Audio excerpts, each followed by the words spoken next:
E aí galera, tudo bem com vocês? Antônio Sem Acento aqui, e hoje a gente vai falar sobre Janela Indiscreta. Como é que é esse filme? Ele é uma metalinguagem maluca sobre a própria arte de fazer filmes e a própria arte também de assistir filmes. Como é que a janela que o personagem acaba, se interagindo a maior parte do filme é também a janela que a gente interage no cinema, que a gente olha e a gente consegue perceber como aquele mundo fantástico se desenvolve. Bem, Janela Indiscreta é um filme que foi lançado em 1954, dirigido por Alfred Hitchcock. Alfred Hitchcock ele fazia filmes que tinham um caráter mais suspense, né? Ele fez várias obras que tinham essa ideia mais de um terror, alguma coisa mais de um suspense. Ele mexia muito com as pessoas que assistiam os filmes. Ele queria criar uma ansiedade. Então as suas maiores obras, né, os seus maiores feitos, eles têm essa peculiaridade, né, esse momento do suspense. A gente pode ver tanto isso em Psicose também, o próprio Vértigo, né? Que é o corpo que cai. Esses filmes, eles têm essa peculiaridade de criar um suspense com o espectador, e aí você fica todo aquele momento meio que ali preso na cadeira, querendo avisar o protagonista, você vai correndo um perigo, você vai passar por algum problema. Então o Hitchcock ele sabia fazer muito bem isso nos seus filmes. E nesse filme, né, Janela Indiscreta, a gente acompanha o L. Bell Jeffries, que é interpretado pelo James Stewart, que já fez vários filmes, a propósito fez bastante filmes com o Hitchcock. E nesse filme ele é um fotógrafo, né? E ele acaba, a maior parte do filme interagindo com a janela do apartamento dele, né? Ele tá preso naquele local, ele tá preso porque ele tá engessado, né? Ele teve um tipo de acidente e aí ele fica engessado, ele tá dentro tá numa cadeira de rodas e ele acaba passando a maior parte do filme engessado ali na frente daquela janela. Então o único momento que ele tem ali é de sentar na frente da janela e observar aquela vizinhança que ele tipo, passa ali, né? Tá na frente da casa dele. E a propósito, quando a gente fala de janela, isso que é muito curioso, né? Quando a gente tá doente, ou a gente tá, sei lá, de alguma forma debilitado, a primeira coisa que a gente faz é, sei lá, hoje, né? É assistir um filme, ou seja, ficar deitado na cama, assistindo um filme, a gente tem esse costume. E é essa primeira ideia que o próprio Hitchcock passa no filme, né? O cara tá ali, parado, engessado. A única coisa que ele tem, assim, a gente pensando por um lado de um entretenimento, é ser fofoqueiro, sabe? Ele vai olhar pela janela e vai ver toda aquela vizinhança, todas aquelas pessoas, vai entender qual que são os traumas de cada um, o que cada um tá vivendo naquele momento. Então a maior parte do filme, né, no começo, é ele interagindo com a janela e a janela interagindo com ele, sabe? Então ele vendo que ali na frente da casa dele tem uma bailarina que recebe vários convidados. Um pouquinho mais abaixo tem uma mulher que ela tá sofrendo talvez por um amor, ela tá ali meio triste. Do outro lado já tem um cara que é pianista, que também tá sofrendo, às vezes porque não consegue achar uma inspiração para poder tocar.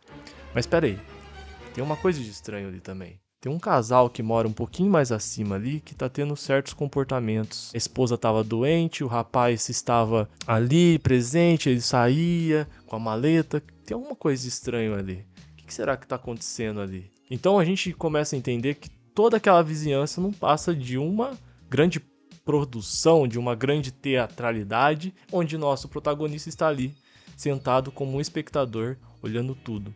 Então essa primeira coisa que a gente consegue perceber no filme é como é passada essa ideia de que o espectador assiste aquela vizinhança enquanto nós espectadores interagimos com o protagonista assistindo aquela vizinhança. Não passa a ser um Inception, né? Uma coisa dentro de uma outra coisa que é dentro de outra coisa e fica infinito. Mas pra gente pensar um pouquinho como que funciona essas janelas dentro da janela indiscreta, a gente tem que entender como que surgiu essa ideia de janelas de cinema, né? A janela de cinema, ela sempre foi uma coisa muito que mudou conforme o tempo. As pessoas iam nos cinemas e elas acabavam vendo a evolução da tela conforme a evolução da tecnologia do filme. Então a gente pode entender que a janela de cinema, ela tem vários formatos, né? Tem o formato 4x3, que é o formato clássico, né? Aquele formato de filmes que seriam os filmes mais antigos, assim, né? Até a década de 50, que é o formato que até hoje é utilizado. Tem um filme chamado A História de um Fantasma, que a proposta é muito bom, recomendo fortíssimo, que ele também usa essa janela 4x3. Depois a gente tem a janela 7x3, que é a janela corresponde mais a esses filmes da década de 50. Os próprios filmes do Hitchcock foram feitos com essa janela, que é a janela do CinemaScope, né? Que é uma janela bem larga, assim, que você consegue ver muito bem as laterais. Então, essa janela, ela já dava uma outra impressão de cinema, né? Uma impressão de cinema grandioso, né? Onde você consegue olhar, assim, para a tela para vários lados, você consegue entender um pouco mais essas laterais do filme, né? Consegue ver mais conteúdo em relação a 4x3. E, mais recentemente, assim, o que a gente usa tradicionalmente hoje, até o cinema hollywoodiano também utiliza bastante, que é a janela 16x9, que é a padrão, né? Que a gente hoje acredita ser a padrão, sendo que também tem outros formatos aí que estão desenvolvendo diariamente, assim, sabe?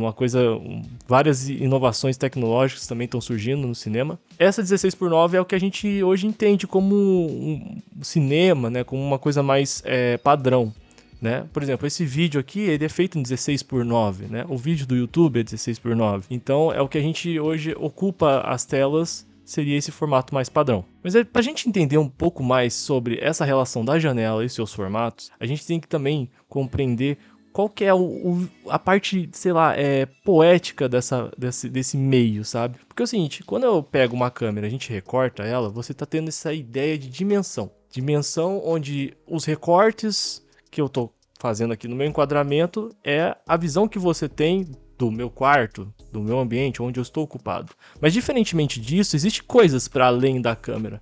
Coisas além, atrás dela, aqui do lado, que vocês não estão vendo, que vocês não têm ideia de que sejam. Então a gente tem uma ideia de limite de tela. E o limite de tela é algo que já foi muito bem discutido por vários fotógrafos, André Bazin, entre outros diretores também, como François Truffaut, que falavam um pouco sobre essa ideia de o diretor escrever o filme com a caneta, né? Ele ser um diretor, ele ter o olhar dele. O próprio Truffaut escreveu várias vezes isso, e usou até o próprio Hitchcock com essa ideia de que o diretor é um autor do filme, que ele é um cara que imprime a sua realidade, ele usa o seu olhar para o filme. E no Janela Discreta, o Hitchcock faz isso a rodo. Ele consegue recortar aquele espaço, que a gente fica muito preso dentro daquele espaço, de uma maneira a falar com a imagem, né? Então a gente vê várias cenas, por exemplo, da mulher que mora lá embaixo, que ela é sozinha. Eu não tô precisando falar assim, nossa, aquela mulher ela tá sozinha, aquela mulher ela tá sofrendo por amor. Eu apenas mostro. Então o limite da tela, os recortes que ele faz, contam uma história. E a gente, para falar um pouco mais sobre essa parte do limite da tela, a gente tem que trazer um escritor brasileiro que é muito estudioso dessa área, tanto de janela como também do próprio cinema, que é Ismael Xavier. O Ismael Xavier ele fala que uma relação frequente vem do fato de que o enquadramento recorta uma porção limitada, o que via de regra acarreta a captação parcial de certos elementos reconhecidos pelo espectador como fragmentos de objetos ou de corpos. Então, quando o Ismael Xavier ele fala uma coisa assim, ele está pegando essa ideia de que o recorte ele é feito diretamente da janela, né? O recorte que a câmera faz, ele é uma forma tipo, do diretor tá trazendo, sei lá, o modo de contar a história dele.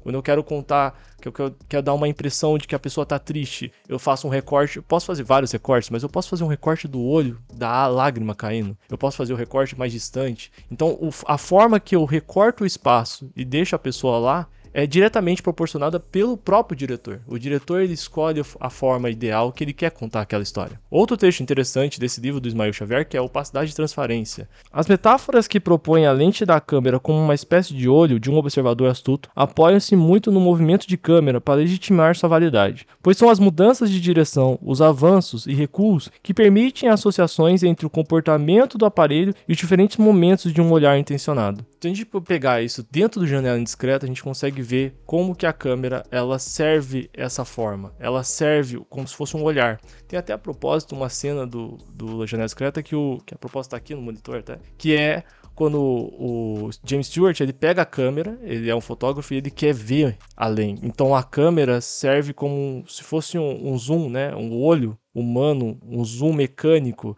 eu chego muito mais próximo, eu consigo ver mais. A gente não pode deixar de falar de como que o James Stewart, né, o L. Bell Jeffries, o protagonista, não passa de ser nós mesmos na sala de cinema. Quando o Hitchcock ele propõe essa ideia de que nós temos um personagem, um protagonista que ele viu um crime e ele não pode fazer nada, o máximo que ele pode é se comunicar, não passa de ser nós mesmos. A gente tá ali, a gente assiste o filme, a gente assiste vários filmes de terror, vários filmes de suspense, e a gente tá com aquela mesma ansiedade. Meu Deus, eu preciso avisar o protagonista que ele precisa sair dali, que esses jovens que estão no meio de uma mata abandonada, eles vão morrer se eles não correrem dali, porque vai vir um assassino e vai matar eles. Então a gente assume o protagonista, a gente tá junto com ele. Ele tá engessado, ele tá ali preso, querendo comunicar para as pessoas que ele tá vendo um crime, e a propósito, né, as próprias pessoas, no começo, elas começam a falar, não, cara, você tá viajando, né, começam a tirar com ele, né, tipo, falar, ó, você tá viajando, esquece disso. Mas é muito louco você pensar como que um filme tem tantas camadas, ele consegue trazer tantas informações, e a gente tá ali para assistir,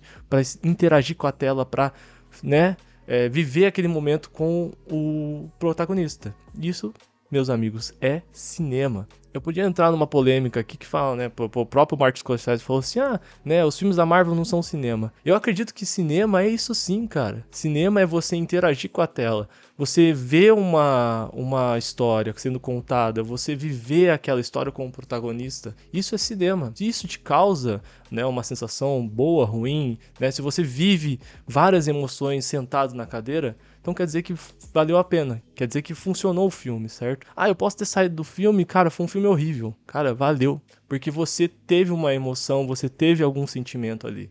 Mas é isso, galera, espero que vocês tenham gostado desse papo, um papo meio cabeça, né? Falar sobre janela de cinema, falar sobre a poética de fazer filmes. Espero que vocês tenham gostado desse pequeno memorando, essa pequena ideia, reflexão que eu posso trazer sobre o cinema do Hitchcock. E se vocês gostaram, não deixe de deixar o like, se inscrever no canal e apertar o sininho para ver novas notificações. E lembre-se, também tem o canal no Discord. Vão lá, entra lá no canal do Discord, vamos trocar uma ideia, falar sobre os filmes do Hitchcock, filmes do Truffaut, filmes também da Marvel, só bora lá, vamos trocar uma ideia, entra aí pelo link, beleza?